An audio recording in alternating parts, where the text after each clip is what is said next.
BNP যদি চায় এই 7 দিনও এই সরকার ক্ষমতায় থাকতে পারবে না। হ্যাঁ, গণভোট হতে পারে। এই জামাত ইসলামী বাংলাদেশে রাজনীতি করতে পারবে কি পারবে না তার জন্য একটি গণভোট হওয়া দরকার বাংলাদেশে। তো জামাত ইসলামী বাংলাদেশে রাজনীতি করতে পারবে কি পারবে না তার জন্য একটি গণভোট হওয়া দরকার রয়েছে। আসসালামু আলাইকুম ওয়া রাহমাতুল্লাহ। সুপ্রিয় দর্শক, আজকের ভিডিওতে বিএনপির কয়েকজন নেতাদের বক্তব্য আপনাদের শোনাবো এবং গতকালকে ময়মনসিংহে বিএনপির দুই পক্ষের সংঘর্ষে এক ছাত্রদল নেতা নিহত হয়েছে, এই বিষয় নিয়েও আলোচনা করব। তো প্রিয় দর্শক, বিএনপির ওই নেতা কি বলেছে চলুন আমরা সেই ভিডিওর অল্প অল্প অংশ শুনবো এবং এই বিষয় নিয়ে আলোচনা করব। তো দর্শক চলুন সর্বপ্রথম আমরা শুনে আসি এই নেতা কি বলতেছে। বিএনপি যদি চায় এই 7 দিনও এই সরকার ক্ষমতায় থাকতে পারবে না। দর্শক আপনারা শুনলেন, এই নেতা বলতেছে যে বিএনপি যদি চায় এই সরকার 7 দিনও ক্ষমতায় থাকতে পারবে না। তো এখন আমার কথা হলো, গত 17 বছর আপনারা কোথায় ছিলেন? গত 17 বছরে আপনারা হাসিনাকে ফালাইতে পারেননি কেন? এখন এসে ইউনূস সরকারকে আপনারা 7 দিনের মধ্যে হটাই দিতেছেন। তাহলে গত 17 বছর কোথায় লুকিয়েছিলেন, কোন গর্তে ছিলেন? তো এরপর চলেন আমরা পরের অংশটা শুনি সে কি বলতেছে। হ্যাঁ, গণভোট হতে পারে। এই জামাত ইসলামী বাংলাদেশে রাজনীতি করতে পারবে কি পারবে না তার জন্য একটি গণভোট হওয়া দরকার বাংলাদেশে। কারণ জন্মের পর থেকে বাংলাদেশ এই একটি নিয়েই আমাদের সমস্যায় জর্জরিত রয়েছে। তো জামাত ইসলামী বাংলাদেশে রাজনীতি করতে পারবে কি পারবে না তার জন্য একটি গণভোট হওয়া দরকার রয়েছে। দর্শক আপনারা শুনলেন, নেতা বলতেছে যে গণভোট হতে পারে, জামাতে ইসলামী বাংলাদেশে রাজনীতি করতে পারবে কি পারবে না তার জন্য গণভোট হতে পারে, অন্যান্য কোনো গণভোট হতে পারে না। ও আপনারা গণভোটে রাজি আছেন জামাতকে নিষিদ্ধ করার, এই গণভোটে রাজি আছেন তাই তো? তো তাহলে আপনারা নির্বাচনে ভয় পাচ্ছেন কেন? আসেন নির্বাচনে, আসেন, দেখা হোক, মাঠে খেলা হোক, কার জনপ্রিয়তা বেশি, কে সরকার গঠন করে, এবার সেটা দেখাই যাবে। চলুন এর পরের অংশটা আমরা একটু শুনি। এই যে ওদের যে নিষেধাজ্ঞা তুলে দিল, নিবন্ধন মানে নিষেধাজ্ঞা ছিল সেগুলো তুলে দিল, সেটাও কিন্তু ইউনূস গভর্নমেন্ট কিংবা যারা করেছে এরাও কিন্তু আইন সিদ্ধ করেন, এরাও কিন্তু ইতিহাসে পরবর্তী পর্যায়ে তাদের কাঠগড়ায় দাঁড়াতে হবে। দর্শক আপনারা শুনলেন যে ইউনূস সরকার যে জামাতে ইসলামের নিবন্ধন ফিরিয়ে দিয়েছে, প্রতীক ফিরিয়ে দিয়েছে, এর জন্য কাঠগড়ায় দাঁড়াতে হবে ইউনূস সরকারকে। তো এটা কি বিএনপির নেতার বক্তব্য নাকি আওয়ামী লীগের কোনো বড় নেতার বক্তব্য আমরা শুনতেছি? জামাতে ইসলামীকে নিষিদ্ধ করা হয়েছিল অন্যায়ভাবে। জামাতে ইসলামের কি দোষ আছে? কোনো দোষ ছিল না, অন্যায়ভাবে নিষিদ্ধ করা হয়েছে, সেটা ফিরিয়ে দিয়েছে, এটা নাকি অন্যায় হয়েছে, এই বিএনপি নেতার কাছে এটা অন্যায় হয়েছে। তো তাহলে আপনাদের নেতা তারেক রহমান 300 টাকার স্ট্যাম্পে মুচলেখা দিয়ে লন্ডন চলে গেছে, তাহলে আপনারা আবার বলেন কেন যে নভেম্বরে আসবে, ডিসেম্বরে আসবে? মুচলেখা দিয়ে চলে গেছে, কোনোদিন রাজনীতি করতে পারবে না, তাহলে এই কথা আপনারা বলেন কেন? জামাতে ইসলামের নিবন্ধন ফিরিয়ে দেওয়াতে নাকি ডক্টর মোহাম্মদ ইউনূসকে আইনের কাঠগড়াতে দাঁড়াতে হবে। এটা কি বিএনপির কোনো নেতার কথা হতে পারে? আপনারা চিন্তা করতে পারেন? আবার বলতেছে যে গণভোট হতে পারে, জামাতে ইসলামীকে নিষিদ্ধ মানে জামাতে ইসলামের রাজনীতি থাকবে কি থাকবে না এটা নিয়ে কোনো ভোট হতে পারে। এটা একজন বিএনপি নেতার বক্তব্য। এরা মানে নির্বাচনের আগে এরকম বক্তব্য দিচ্ছে, তাহলে বোঝেন এদের জনপ্রিয়তা কোন জায়গায় গিয়ে ঠেকবে। আর আরেকটা কথা, এই লোকটা যে বলল যে 7 দিনে আমরা বিএনপি যদি চাই 7 দিনের মধ্যে ইউনূস সরকারকে নাকি হটিয়ে দেবে, তো গত 15 বছর আপনারা কোথায় ছিলেন ভাই? জামাত শিবির এই আন্দোলন খাড়া করেছে, জামাত শিবির আন্দোলন খাড়া করেছে এবং তাদের বুদ্ধি দিয়েই হাসিনাকে হটানো হয়েছে। আপনারা কিছুই করেননি। আপনাদের বড় বড় দলের নেতারা বলেছে যে এই আন্দোলনের সাথে শিক্ষার্থীরা সরাসরি জড়িত, আমরা এর সাথে জড়িত নই। আন্দোলনের সঙ্গে শিক্ষার্থীরা সরাসরি জড়িত, আমরা এই আন্দোলনের সঙ্গে কখনোই সরাসরি জড়িত নই। হাসিনার একটা ফোন রেকর্ড ফাঁস হয়েছে, সেখানে শোনা যাচ্ছে যে সব দলের নেতাকর্মীদের তারা কিনে নিয়েছে টাকার বিনিময়ে, কিন্তু জামাত শিবিরদের তারা কিনতে পারেনি। ওই একটাই ওদের বিস্ফোরা। এবং ওই আন্দোলন চলাকালীনে হাসিনা সরাসরি সংবাদ সম্মেলনে বলেছে যে এটা শিবির ছাড়া কেউ করতে পারে না। এই আন্দোলনটা হচ্ছে কোথায় থেকে? বাংলাদেশের 5টা বাহিনী, ডিজিএফআই, এনএসআই, এই গোয়েন্দা সংস্থা যতগুলো আছে সবগুলোর মাথা ঘুরিয়ে দিয়েছিল শিবিরের নেতাকর্মীরা, যেভাবে আন্দোলনটা খাড়া করেছিল। তো এত কষ্ট করে জামাত শিবিরের নেতাকর্মীরা সারা বাংলাদেশের জনগণদের সাথে নিয়ে হাসিনাকে হটাইলো, এখন মাঠ পরিষ্কার, এখন আপনি এসে বলতেছেন যে 7 দিনের মধ্যে ইউনূস সরকারে হটিয়ে দিব। তাহলে গত 15 বছর আপনারা কি করেছেন? আপনারা একটা আন্দোলন খাড়া করতে পারেননি, আপনাদের নেত্রীর বাড়ির সামনে থেকে একটা ব্যালট ট্রাক আপনারা সরাতে পারেননি, শিবিরের নেতারা ব্যালট ট্রাক সরাতে গিয়ে সেখানে শহীদ হয়েছে, আপনারা কি করেছেন? এখন মাঠ ফাঁকা দেখে বড় বড় বুলি ঝাড়তেছেন। আপনাদের এই বুলি এখনকার জনগণ খায় না, এখনকার জেনজিরা খায় না এগুলো। তো প্রিয় দর্শক, এরপর এখন আসি ময়মনসিংহে বিএনপির 2 পক্ষের সংঘর্ষে একজন ছাত্র নেতা নিহত হয়েছে। আমি কয়েকটা নিউজের আগে ফটোকার্ড দেখাই, এরপর আমরা একটা ভিডিও দেখাবো আপনাদের। তো আপনারা স্ক্রিনে দেখতে পাচ্ছেন দি ডেলি ক্যাম্পাসের নিউজ, বিএনপির মনোনয়ন নিয়ে 2 পক্ষের সংঘর্ষ, ছাত্র দল নেতার মৃত্যু। এটা হচ্ছে সমকালের নিউজ। গৌরপুরে বিএনপির 2 পক্ষের সংঘর্ষ, ঘটনাস্থলে ছাত্র দল নেতার মৃত্যু। এটা বিডি টুডে নেটের নিউজ, এটা একটু আগে করছিল, মানে নিহত হওয়ার আগে, সিআর ভাঙ্গালিয়া, এটা ওই ময়মনসিংহেরই। ময়মনসিংহে বিএনপির 2 পক্ষের সংঘর্ষে আহত 50। এখন আপনাদের একটা পোস্ট পড়ে শোনাবো, আপনারা স্ক্রিনে দেখেন। এটা হচ্ছে মোহাম্মদ বিল্লাল আহমেদ হীরা নামে একজন পোস্ট করেছে। ইনি লিখেছেন যে ছবি এটা দেওয়া আছে, ওই ছাত্রদল নেতা যিনি নিহত হয়েছেন তার ছবি দিয়ে এই পোস্টটা করেছেন। ময়মনসিংহ উত্তর জেলা ছাত্রদলের পরিশ্রমী ছাত্র নেতা তানজিন আহমেদ ভাই আর আমাদের মাঝে নেই, ঝরে গেল আরেকটি তাজা প্রাণ, ইন্না লিল্লাহি ওয়া ইন্না ইলাইহি রাজিউন। গৌরপুরে বিএনপির মনোনয়নকে কেন্দ্র করে যা হলো তা স্রেফ নোংরামি ছাড়া কিছু না। দলের হাইকমান্ডের উচিত এদের লাগাম এখনই টেনে ধরা। অস্ত্রের ঝনঝনানি আর 300 টাকার চুক্তিতে টোকা এনে মারামারির রাজনীতি মানুষ গ্রহণ করবে না। তো প্রিয় দর্শক, আপনারা দেখলেন যে ইনি একজন ছাত্র দলের নেতা, তিনি পোস্ট করেছেন এটা আপনাদের পড়ে শোনালাম। এরপর দেখেন বিএনপির একজন নেতা, এখানে ছাত্রদল নেতা তানজিন আহমেদ মানে ঘটনাস্থলে মারা যাওয়ার পরে তিনি একটা লাইভ করেছেন। সেই লাইভে তিনি কি বলতেছেন, চলুন সেই ভিডিওটা একটু দেখে আসি। গরিবের অবস্থা খুব ভয়াবহ, এইরকম হত্যাকাণ্ডের রাজনীতি, বিরোধী রাজনীতি তো নিষ্ঠুর, এত নিষ্ঠুর, এরা হাইকমান্ড মানে না। আজকে হাইকমান্ড না মানার কারণে এই হত্যাকাণ্ড।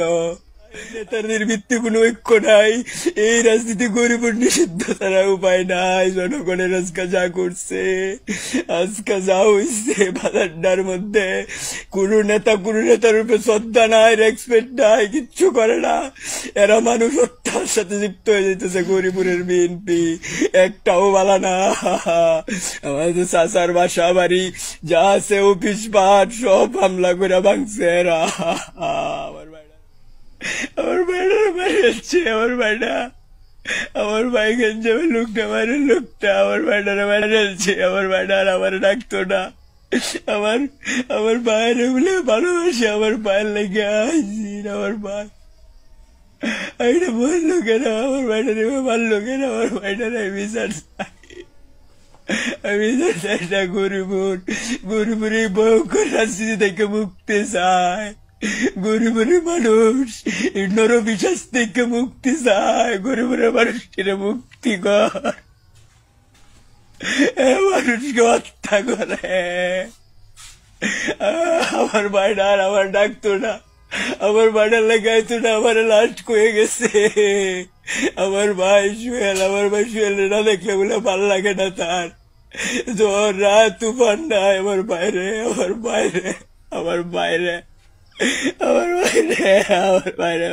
ছেড়া। আমার ভাই শক্তিশালী মানুষ আছি, একলা যাইতেছি। আমার বাইরে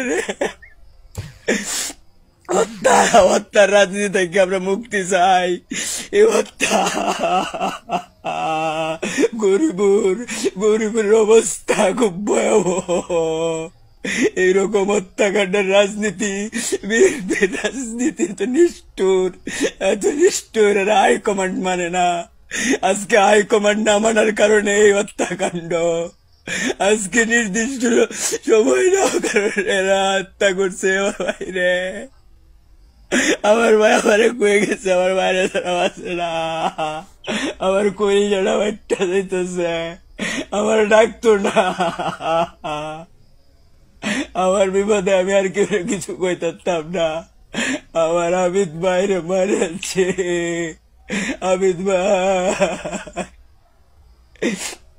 আমার আবিদ ভাইরে ধ্বংস করে দিছে এরা।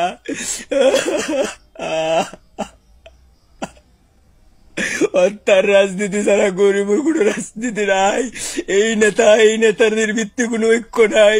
এই রাজনীতি গরিবের নিষিদ্ধ ছাড়া উপায় নাই। জনগণের আজকে যা করছে, আজকে যা হয়েছে বাজারটার মধ্যে, কোনো নেতার উপরে শ্রদ্ধা নাই, রেসপেক্ট নাই, কিচ্ছু করে না।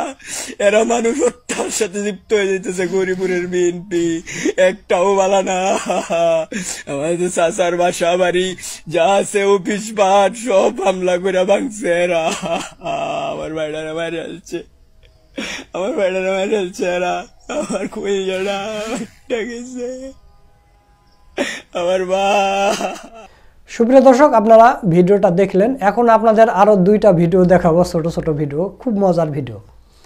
মানে শেখ হাসিনা পালিয়ে যাওয়ার পর বড় বড় নেতাকর্মীদের, আওয়ামী লীগের, এদেরকে টাকা দিয়ে শেল্টার দিয়েছে বিএনপিরাই। জামাতে ইসলামে কিন্তু কোনো নেতাকর্মীদের শেল্টার দেয়নি।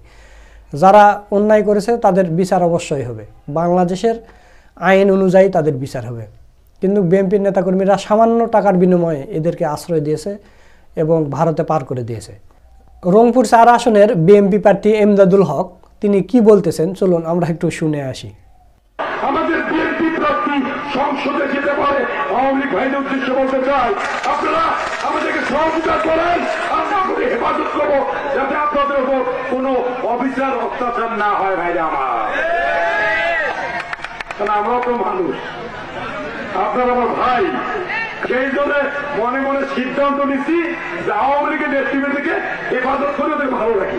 ওরা ভালো থাক, ওদের যদি শুভ বুদ্ধির উদয় হয়, ওরা আমাদেরকে এই নির্বাচনে আমাদের সহযোগিতা করে আমি এমপি নির্বাচিত করবে, এই আশাবাদ ব্যক্ত করে।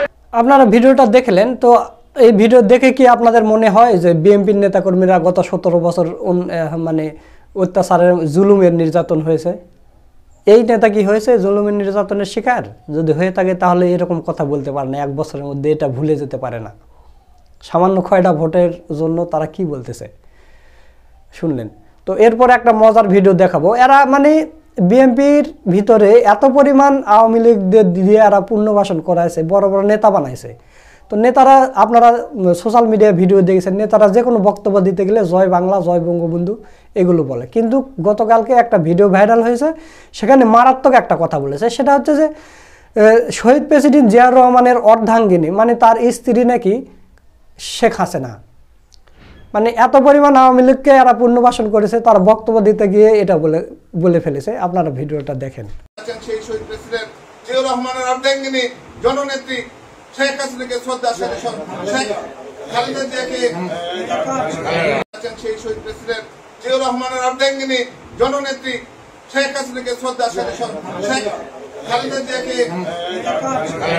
দর্শক, আপনারা শুনলেন যে শহীদ প্রেসিডেন্ট জিয়াউর রহমানের অর্ধাঙ্গিনী জননেত্রী শেখ হাসিনাকে, শেখ খালেদা জিয়াকে এরকম বলতেছিল। তো এরা যদি অরিজিনাল বিএনপি হতো তাহলে গেলে হাসিনার নাম মুখে আসতো না। এরা আওয়ামী লীগ থেকে এসেছে, বড় বড় নেতা হয়েছে, তারা বক্তব্য দিতে গিয়ে এরকম মানে উল্টাপাল্টা কথা বলতেছে। জিয়াউর রহমানের স্ত্রী নাকি শেখ হাসিনা। তো দর্শক, আপনারা ভিডিওর শুরুতে যে নেতার বক্তব্যটা শুনলেন যে 7 দিনের মধ্যে ডক্টর মোহাম্মদ ইউনূসকে হটিয়ে দিবে এবং গণভোট হতে পারে, জামাত শিবিরকে নিষিদ্ধ করার জন্য গণভোট হতে পারে। তো এই নেতারা আসলে এরা বিএনপি করে নাকি আওয়ামী লীগ করে আমরা এটা বুঝতেছি না। আর বিএনপির ভিতর যে জিয়াউর রহমান, খালেদা জিয়ার আদর্শ নেই সেটা আপনারা বুঝতে পেরেছেন গত 1 বছরে। এ পর্যন্ত আমরা যে তথ্য পেয়েছি 177 জন নেতাকর্মী নিজেদের কোন দলে এরা নিহত হয়েছে। গতকালকেরটা দিয়ে 78 হয়তো হবে। এই পর্যন্ত এরা নিহত হয়েছে। এটা হচ্ছে ছাত্র শিবিরের মানে রিপোর্ট। ছাত্র শিবিররা আপনারা জানেন যে এরা সব কিছু তথ্য সংগ্রহ করে রাখে। গতকালকে নুরুল ইসলাম সাদ্দাম ভাই একটা পোস্ট দিয়েছে। তো এখন পর্যন্ত আমরা বুঝতে পারলাম যে বিএনপির এতজন নেতাকর্মী খুন হয়েছে। আর এরা জামাত শিবিরকে নিষিদ্ধ করতে চাচ্ছে। জামাত শিবির ভালো না, তো জামাত শিবির কয়জনকে মেরেছে ও প্রতিষ্ঠা কালের পর থেকে এখন পর্যন্ত দেখাতে পারবেন যে জামাত শিবির কাউকে হত্যা করেছে? আপনারা তো 1 বছরে ডবল সেঞ্চুরি করে ফেলেছেন, আর সেই দলকে নিষিদ্ধ করতে চান? তো সেটা সামনে নির্বাচনে দেখা যাবে কোন দল নিষিদ্ধ হবে, কোন দল নির্বাচনে যাবে, মানে জয়ী হবে। আর বিএনপি যদি নির্বাচনে বিজয়ী হয় তাহলে দেখবেন যে জামাত শিবির এবং সাধারণ জনগণ ওই হাসিনার আমলের চাইতেও বেশি মানে জাহান্নামের দিকে চলে যাবে, মানে দেশটা একটা জাহান্নাম হয়ে যাবে। আওয়ামী লীগ তো কয় গুণ করেছে, এরা তার ডবল করবে। এরা ক্ষমতায় যাওয়ার আগে যে শুরু করেছে, যদি ক্ষমতায় যেতে পারে কি করবে আপনারা বুঝতে পারছেন। তো বাংলার সচেতন নাগরিক, দেশপ্রেমিক নাগরিকদের বলবো আপনারা বুঝে শুনে ভোট দিন। অনেক দিন পর একটা মানে ভোট দেওয়ার একটা পরিবেশ তৈরি হয়েছে। আপনারা এখন যদি ভালো নেতা নির্বাচন করতে না পারেন, যোগ্য শাসক যদি বাংলাদেশের মধ্যে নির্বাচন করতে না পারেন, তাহলে কিন্তু আপনাদের কপালে দুঃখ আছে। তো এই কথা বলে আজকের ভিডিও এখানে শেষ করছি। ভিডিওটা ভালো লাগলে শেয়ার করবেন। সকলকে ধন্যবাদ। আসসালামু আলাইকুম ওয়া রাহমাতুল্লাহ।